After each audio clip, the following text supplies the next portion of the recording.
Randy, how did you feel William Nylander fared in his first preseason game? I think he was a energetic, nervous, young hockey player. Obviously, there's nobody can dispute that the skill set that he possesses is a little different, separates him from other players when you notice the way he carries the puck and the confidence that he has on the ice surface. But again, there's some things that we'd like to see him change, and one of them would be stopping more and being in position on the right side of the puck. But he's one of those guys, when he gets the puck, he has a little bit more of a burst of speed than the normal player, that's for sure. Are those the kinds of things you're looking forward to determine if he's ready to play now? No, I don't look at that totally. I think you look at the package. I think tomorrow night would be a more effective evaluation if you move the first game, push that aside. Any young player playing in his first game in the NHL is going to be somewhat nervous. And I think our evaluation process would kind of push this one aside, and we'll really see the more of a deeper evaluation on where he's at tomorrow night. Is there encouragement there for a guy like Van Riemsdyk to take those chances when you're killing penalties? And again, we've tried to make adjustments, be more aggressive down the ice, be more of a swarming two down the ice as far as two forwards, get fresh bodies over the boards when the opportunity presents itself. We're trying to be a more of an aggressive hockey club and a more skating hockey club in a lot of areas, and penalty killing is one of them. Randy, in your club's quest to be a better puck possession team, what could you take from the Komarov line performance tonight?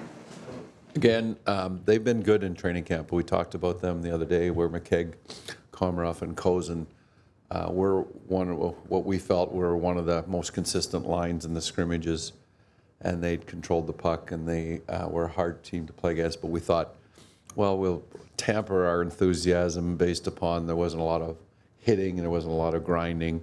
Where you get into these exhibition games, if you look at the size of the Philadelphia Hockey Club, they're a big team. They play that swarm defense, and they try to outnumber you down low. And it is a challenge for a smaller-bodied player playing up against those big guys. But again, if you can use your speed to your advantage and change sides and skate away from people, then there is some degree of difficulty to defend them. more of an update on Bozak and Clarkson tonight, right? They joined our team for practice. We would expect both of them to practice with one of our groups. We're going to have a split group tomorrow because of obviously we're going to Ottawa and then we have a team staying here. They will skate tomorrow morning with the team that is playing tomorrow night with myself and Pete Horchuk and Rick St. Croix will skate that group. That group will be a little larger. Some of the players that are not playing are not going to Ottawa, but Bozak and Clarkson will join our group tomorrow morning. Well, what do you think of Antoine Bibeau's play past week and a half? It's hard to criticize a young man that goes in and played as well as he has, but again, it's his first camp, and he comes with some pedigree. If you look at what he was able to accomplish last year at the end of his junior year and carried his hockey club deep into the Memorial Cup. So, you know, he's done it. Obviously, he's a young man. The one thing that surprised me the most about him is the size of him. I never expected the kid to be 215 pounds, 6'3".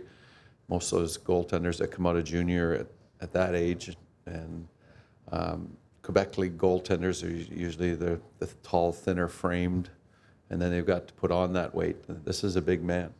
He's a big man now, and he's strong. Randy, were you impressed with what you saw from Santorelli centering Nylander and Kessel? I guess I would look at it as an experiment tonight.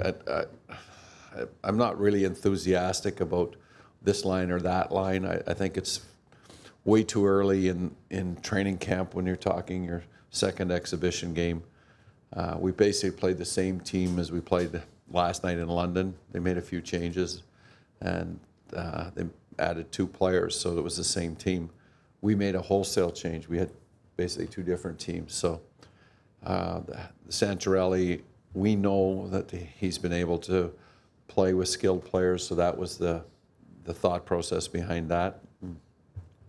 I thought they did okay. I don't know if I can say that in this market.